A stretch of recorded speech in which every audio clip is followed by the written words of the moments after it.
Okay, I have taken all the screws and let's try to do this. Here we are, and looks like we have a Toshiba IC in here and in here. 774, this is a digital IC, and let's try to do this.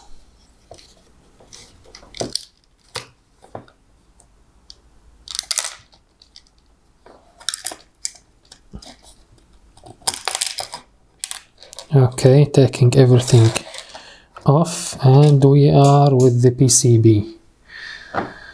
Looks like it's a really nice finish, and all these wires are coming in this controller right here, this connector, through resistors to these ICs, and looks like we only have two. Okay, so the way I understand it is this 74HC157 AP, it's a Toshiba, it's a general IC. This is a quad 2-input multiplexer, so it takes two inputs and 1 outputs out of 4 inputs. So maybe these 8 pins are inputs, and it delivers 4 outputs to this connector, while this one right here is a 4-bit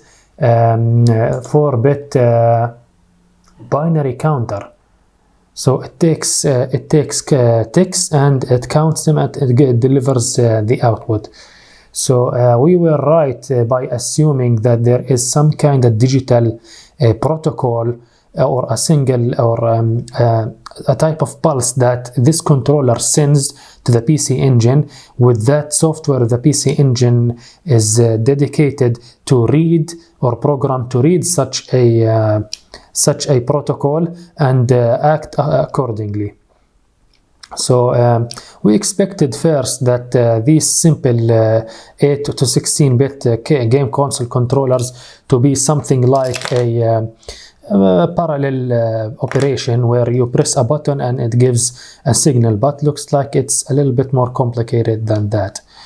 And the rest of the board has nothing really besides these resistors and only 2-chip solution, and yeah, that's all there is to it. So I hope you enjoyed this tutorial or this video, which is complementary to the 5-port multi-tap, and maybe in the next parts I will tear down the PC Engine console itself.